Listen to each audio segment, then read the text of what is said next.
I'm here with Charbel Burunga today. Charbel, tell us a bit about the experiences of World War One.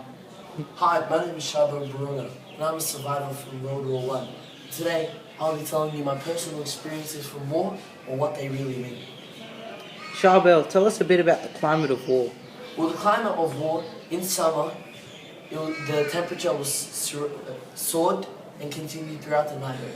Winter life is harsh and furious gales.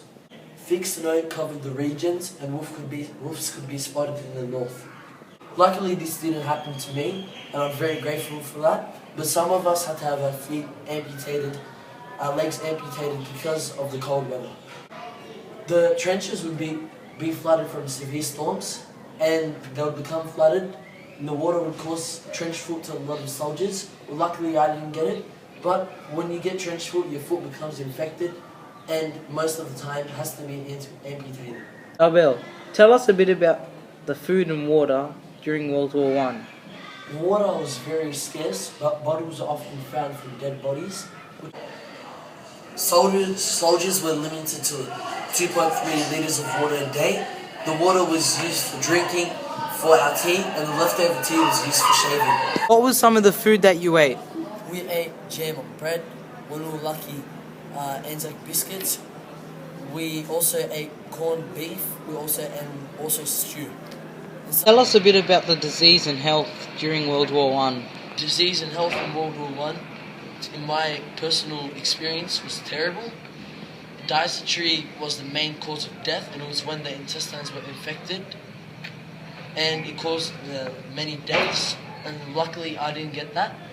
And stuff like trench foot often was a very bad thing that happened to soldiers as well, and their feet, as I said, would have to get amputated, and it made the soldiers unwell to fight, which also helped the enemies defeat us in war. Tell us about hygiene, Charbel. The hygiene was terrible. The bad hygiene mainly was caused by us eating stuff like rats and lice when we needed to, because food was scarce. It caused illness and sickness, which killed a lot of soldiers.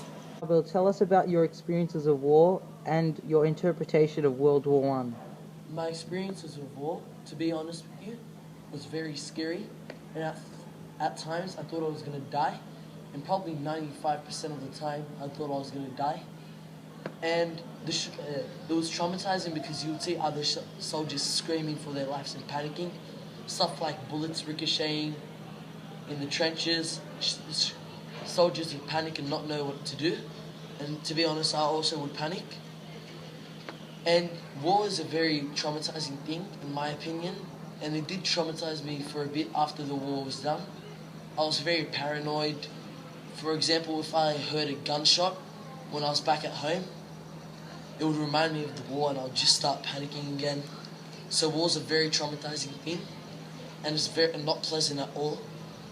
In the morning I would wake up to gunshots, and my visual would be a dead body, one of my dead peers in front of me. Some of them were very close friends to me, and I'll never forget the war.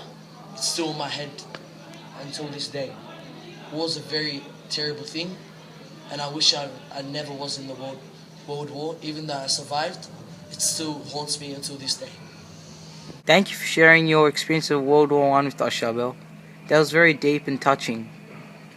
You're welcome, and thank you for having me. We hope to see you again. You Bye. too.